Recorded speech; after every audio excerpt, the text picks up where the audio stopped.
আসসালামু আলাইকুম রহমতুল্লাহ। কে কেমন আছেন? আমরা আলহামদুলিল্লাহ ভালো আছি। দুটা কথা বলতে চাচ্ছি সবার উদ্দেশ্যে, মুসলিম হিন্দু সবাই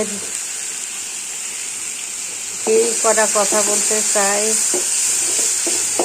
এই যে যখন এই মমতা বন্দ্যোপাধ্যায় ক্ষমতা ছিল তখন তো এত গন্ডগোল হয় না, এত মুসলমানেদেরকে এত অপমান বেজ্জতি করে না, বের করে দেয় না।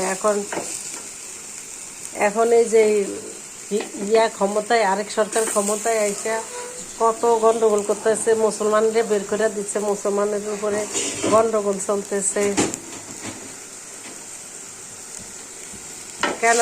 যখন ইন্ডিয়া পাকিস্তানের সাথে যুদ্ধ বাঁধছে তখন তো মুসলমানেরাই তো বেশিরভাগ যুদ্ধ করিয়া ইন্ডিয়া জিতাইল। এটা কি হিন্দুরা ভুলিয়া গেছে? সরকার ভুলিয়া গেছে? কেন ভাই, আপনি যখন 10 টাকা দিয়ে কিছু কিনতে যান 10 টাকা আপনার থেকেও নেয়, মুসলমানের থেকেও 10 টাকা নেয়। এমন তো না যে আপনি হিন্দু দেখে আপনার থেকে 5 টাকা কম নেয়, তা তো না।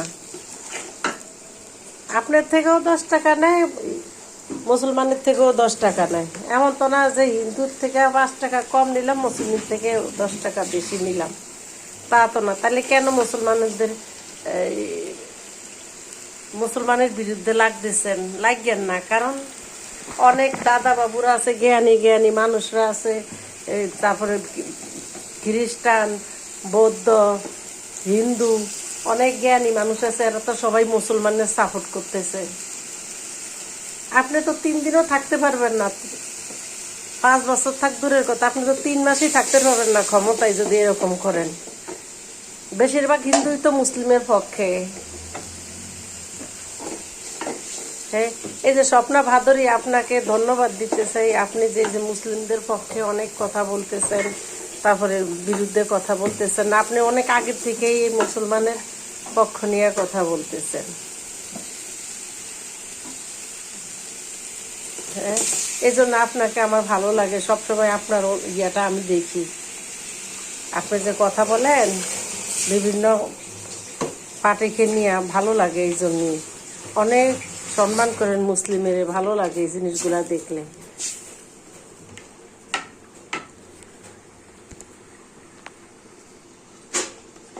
বুঝছেন?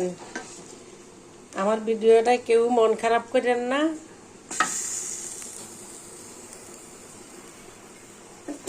সবাই ভালো থাকেন। আসসালামু আলাইকুম।